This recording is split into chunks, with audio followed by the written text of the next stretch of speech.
Hello teachers and fellow friends. Today we are going to present to you our Intro to Engineering and Design project about the Cardboard Chair Challenge. Our group member consists of Aryoga, Irsyad, me, Shan, Hugo, Annamaria, and Zieldan. Firstly, I'm going to introduce to you about the problem definition of this challenge. We are required to design a portable chair to be used mostly for sitting, but it can only be made using glue and cardboard. The DRO analysis is divided into certain categories, and the first one is the geometry. We are required to make the seating area of the chair 450 by 450 millimeters squared, and also it has to be 450 millimeter tall. Next, the chair, when it is disassembled, it has to fit in a 900 by 600 by 300 box. The maximum ply of the layer is only 3 plies, and also the backrest angle lays between 60 and 80 degrees. Next, the weight of the chair has to be lower than 5 kilograms. Next, the material category. We are only able to use single wall corrugated cardboard and also glue for the chair. Our wish for the material is we use the strongest type of glue, the strongest single wall cardboard, and also we use the least amount of cardboard possible.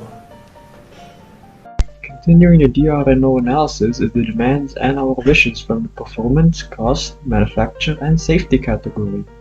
We are tasked with making a chair that can support someone with a mass of 80 kilograms. Outside of that demand, we have our own separate wish of wanting to design a chair with specific strength of 90 or more. We also set out to make it easily assembled for fast setup time. Our unique selling point of the chair is its ability to recline, which we took into consideration while making the design. From the cost side, we tried to keep the cost of the chair under 200,000 rupiah. To further support that, we aim to use only common tools such as cutters and glue guns that we already own.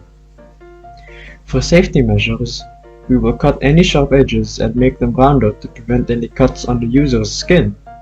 And finally, we urge that the chair stays away from water to prevent moisture and breaking down. So this is the designs that we came up with, in which each features of its design will be explained after this. Each one of us gave an idea along with its improvements that we think can be used for this project. But based on the consideration of all aspects, we decided to use design 1, and for the reinforcement of that design, we decided to use some parts of design 2 and design 3. My name is Zieldan from Maditya, NIM 169211305. Well, now I'm going to show you the features of design.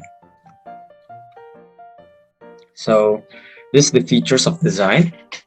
All of our designs supports 90 kg. Design 1 to 3 have adjustable backrests, while 4 to 6 doesn't have one. Most of them is lightweight or are lightweight because design 2 and 3 is heavy. Design 1 and 4 is easily assembled, and design 2 and 5 it is not foldable because maybe the parts is going to be hard to fold and stuff.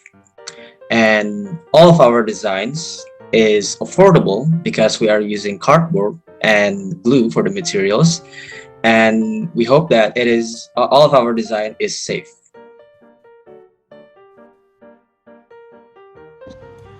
After we have chosen our concept that we're going to go with, we continued by designing the final design, the detailed design. In this process, we created several drawings, and then With that, we created several miniature mock-ups to help us understand the structure of the chair, the folding mechanism, and how it'll assemble. After that, we created a 1-to-1 scale mock-up to basically test out whether the chair is going to be strong enough. And in this process, we actually found that there are some fatigue points and several points of failure of the chair, which we then rectify in the second prototype by adding additional reinforcements. Okay, so for this section, slide section will be discussed about the reflection of the cardboard chair project. So firstly, talking about the test results. During the chair test, the sitting test, our chair hold a weight of 134 kilograms, and meaning that the specific strength is 46, which is twice as large than the one that we expected. And then moving on to that, we have our improvements, what we can do to improve. So firstly, we could add a headrest and handrest for making the person more comfortable, use more glue on the sides, and basically use more glue to increase the strength, and also a more precise measurement of the cardboard. And to finalize on this reflection, there are some things we learned, a lot of things, like the most important is teamwork and coordination, and then how to teamwork but remotely, not everyone is in the same place. And then regarding to the, also still a relation with life skill is brainstorming. We learn how to brainstorm. And then in relation to the chair, we know that we need to use more glue, we need to avoid buckling, what to do to avoid buckling, we need to use more precise measurement. And yes, that's it. So I guess that's it for this slide. Thank you.